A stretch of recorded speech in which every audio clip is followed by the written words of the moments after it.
আপনি যদি প্রকৃতিপ্রেমী বা সৌন্দর্যপ্রেমী হন তাহলে আপনার বাগানে এমন একটা ফুলের গাছ লাগান যা আপনার বাগানকে দ্বিগুণ সৌন্দর্যে ভরিয়ে দেবে। আজ আমি এমনই একটা ফুল গাছের কথা আপনাদের সাথে আলোচনা করব যে ফুলটা মার্চ মাস থেকে অক্টোবর মাস পর্যন্ত কন্টিনিউয়াস আপনাদের ফুল দিতে থাকবে। নমস্কার, আমি সোনালী, গ্রিন থাম চ্যানেলে আপনাদের সকলকে স্বাগত। দক্ষিণ আমেরিকার গ্রীষ্মমণ্ডল থেকে উদ্ভূত এই ফুলটির নাম হলো প্যাশন ফ্লাওয়ার। আজকে কুড়ি আছে, ফুল দেখাতে পাচ্ছি না। এটার নাম হচ্ছে প্যাশন ফ্লাওয়ার। এখন কিন্তু সর্বত্র এই গাছটি পাওয়া যায়। এটি একটি লতানো বা ক্রিপার জাতীয় গাছ।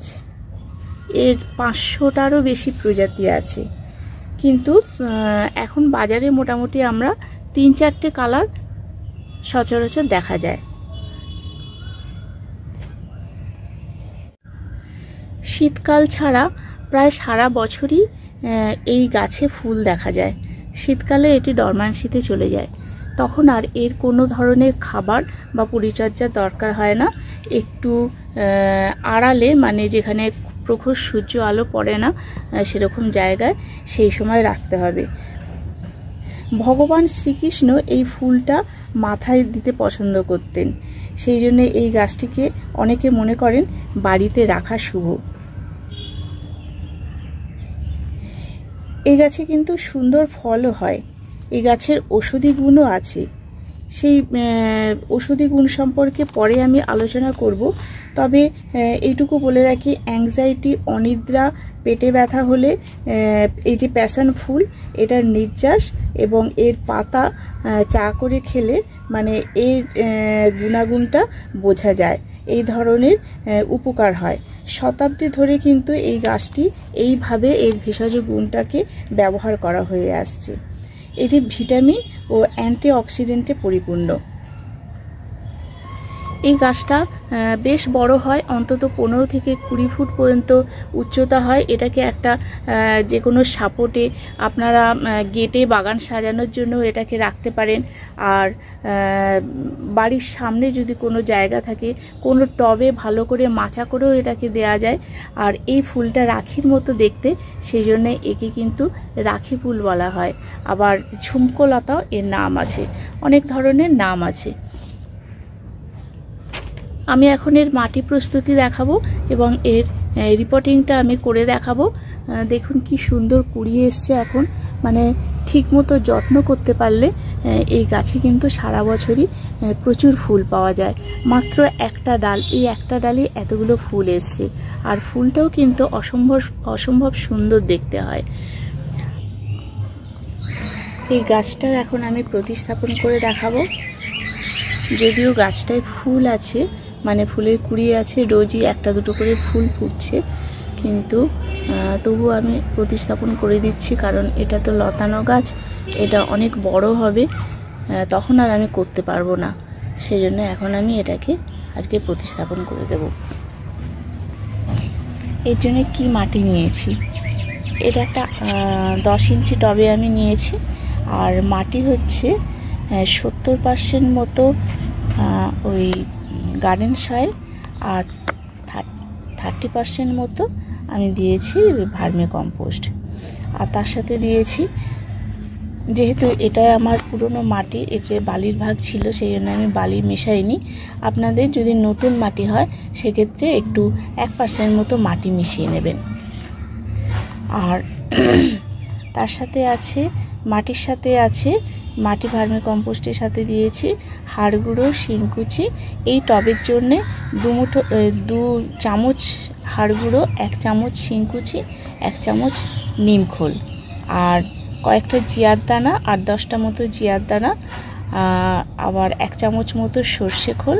মোটামুটি এই কটা মিশিয়ে আমি মাটিটা তৈরি করে রেখেছিলাম। আর এখন আমি এই মাটিটাতেই আমি এটা প্রতিস্থাপন করে দেব। মোটামুটি মাটি ভরা হয়ে গেছে, এর একটু ফাঁকা আছে, দিয়ে দিই। আর এতে দিয়েছিলাম একটুখানি পাকা কলার খোসা, 2টো কলার খোসা আমি কুচি কুচি করে এতে দিয়েছিলাম। যেহেতু এটা ফ্লাওয়ারিং স্টেজে আছে, সেই জন্যে একটু কলার খোসাও দিয়ে দিলাম, যাতে ফুল মানে পটাশ আছে, ফুল ফোটাটা বন্ধ না হয়। আর যদি পটাশ না থাকতো তাহলে এই গাছটা নিজের বৃদ্ধিতে ব্যস্ত থাকতো আর ফুল আসতো না। কিন্তু এটাই তো ফুল ফোটার সিজন, সেই জন্যে একটু ফুল না ফুটলে ভালো লাগে না।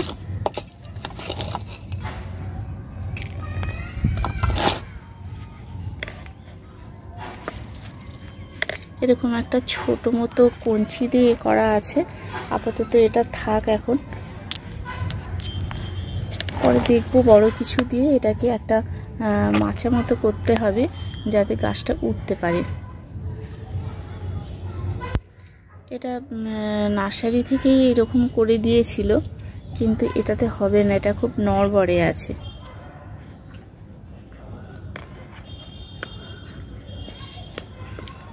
ভালো করে এরকম চেপে চেপে দিতে হবে, যাতে ভেতরে বাতাস ঢুকে না থাকে।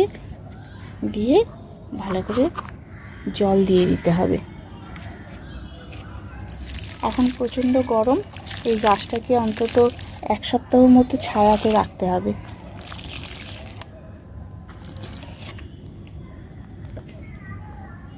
দেখুন জলটা মোটামুটি চলেই গেছে, কারণ তলায় কিছু শুকনো পাতা ছিল আর বালি ছিল, সেই জন্য একদম জল কিন্তু ধরে রাখছে না, জলটা তলা দিয়ে বেরিয়ে যাচ্ছে। এরকম ড্রেনেজ হোল যদি না করা হয় তাহলে যে কোনো মানে গাছের জন্যই সেটা ভালো হবে না। ড্রেনেজ হোলটা যদি ঠিক থাকে, গাছ একদম সঠিকভাবে বেড়ে উঠবে।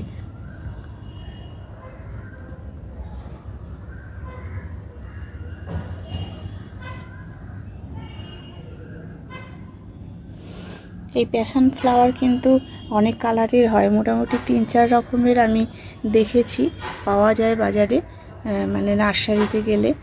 বেশ দেখতে সুন্দর হয়, একদম আমরা চলতি ভাষায় রাখি ফুল বলি, একদম রাখির মতোই দেখতে।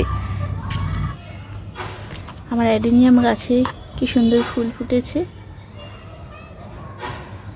এটা সিঙ্গেল প্যাটালের অ্যাডেনিয়াম।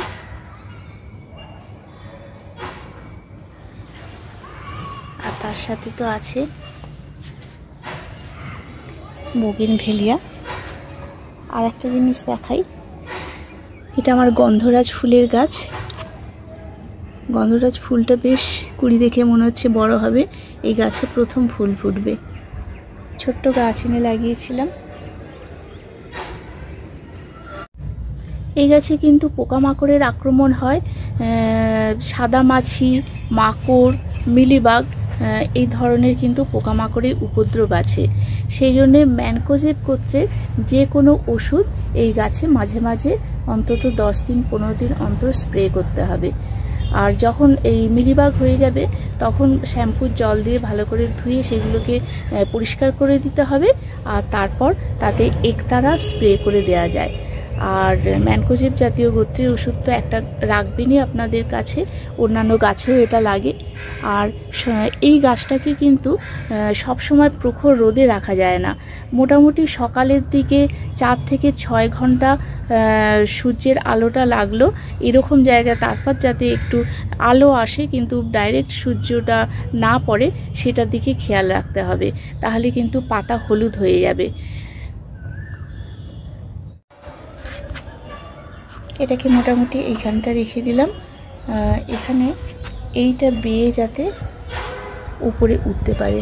এখানে আমার আছে একটা ভেন্ডা অর্কিড আছে, এটাকে ঝুলিয়ে রেখেছি, এর সাথে আমি এটাকে এখানে রেখে দিলাম, এ ঠিক এই অবলম্বনটা ধরে উঠে যাবে।